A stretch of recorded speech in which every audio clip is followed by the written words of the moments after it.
Guys, everyone, welcome back to my vlog. फेरि हामी चाहिँ यहाँ मासु पकाउँदैछौँ। आज हामी सेन्टरमा फेरि नाइटमा चाहिँ हामी सुँगुरको मासु दिँदैछौँ। अनि यता हाम्रो भात पक्दैछ, यता हाम्रो अझै आउँदैछ। यहाँले दाल पाक्दैछ। यता चाहिँ हाम्रो कुकम्यान दिदी हुनुहुन्छ।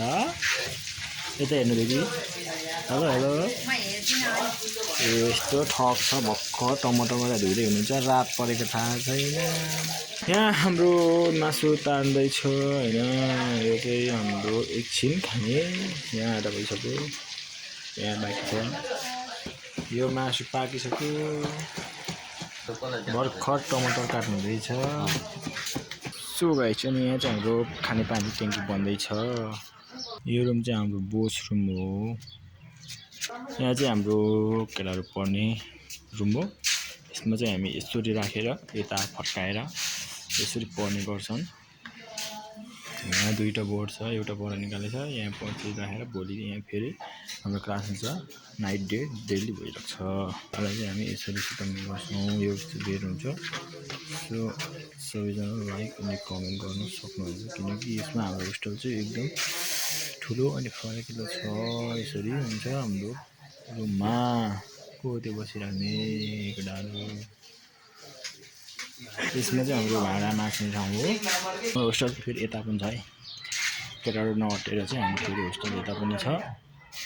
यस्तो ठाउँ हुन्छ, यसरी राख्ने गरिन्छ।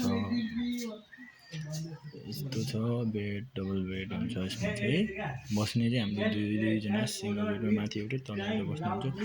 नअटेर हाम्रो केटाहरू यहाँ बस्छ। र फेरि अर्को हल पनि हाम्रो बन्दैछ। हाम्रो केटाहरूको जुत्ताहरू यस्तो छ हालत। अनि होस्टेल फेरि यो पनि बन्दैछ। यसमा चाहिँ झ्याल ढुङ्गा बनिसकेको छ नि, त्यही भएर हाम्रो केटाहरू सारेको छैन। तललाई अट्टी नअट्टी राखेको छ। अनि आजदेखि हाम्रो सिलेक्सन स्टार्ट भइसकेको छ गाइस है। यस्तो छ, भर्खर बन्दैछ। यसमा भर्खर कलर हालेको हो। यहाँ चाहिँ हाम्रो लास्टै पढाउँदा चाहिँ केटाहरू छ है। यो चाहिँ हाम्रो जर्किङ क्यारी भन्छ। यो जर्किङ क्यारी चाहिँ हाम्रो बोकेर दुईवटा बोकेर 5 ल्याब 10 ल्याब गर्नुपर्छ। अनि हाम्रो ट्रेनिङ गर्ने ग्राउन्ड चाहिँ यस्तो छ। यहाँ भर्खर यो ट्याङ्कीले गर्दा यो अलिकति ब्लक भइरहेको छ। र अनि हाम्रो ग्राउन्ड चाहिँ यत्रो ठुलो छ। यसमा पनि हामी लगभग 80 नटी हामी हुन्छौँ। यहाँदेखि लिएर तपाईँको यहाँसम्म चाहिँ हामी लगभग भइरहेको हुन्छ। केटाहरू चाहिँ त्यहाँ हाम्रो केटाहरू चाहिँ एक्सर्साइज गरिरहेछ। यहाँ चाहिँ हाम्रो केटाहरूले एकदम मेहनतको साथ एक्सर्साइज गरिराख्नु भएको छ। अनि अरू चाहिँ हाम्रो बाहिर ट्रेनिङ गर्नु छ। यहाँ चाहिँ मङ्की बार पनि छ। सबैजना हेर्नु सक्नुहुनेछ। अनि तपाईँहरूले सबैले कमेन्ट गर्नु होला है। यसमा चाहिँ लाइक भिडियो कमेन्ट सबै छोड्नु होला। हामीसँग चाहिँ यो चाहिँ हाम्रो मूल गेट हो। यहाँदेखि चाहिँ हाम्रो जाने ट्रेन जाने ठाउँ आउने ठाउँ त्यो सबै हाम्रो एउटै हो गेट। अनि हाम्रो होस्टेल चाहिँ यस्तो तरिकाले बनिएको छ। हेर्नु सक्नुहुनेछ गाइज। फेरि आउँदै गर्नु होला। म पनि भिडियो फेरि तपाईँको सामु ल्याउँदै गर्छु। यसरी हाम्रो लुगाहरू पनि सिकाउने ठाउँहरू पाउँछौँ।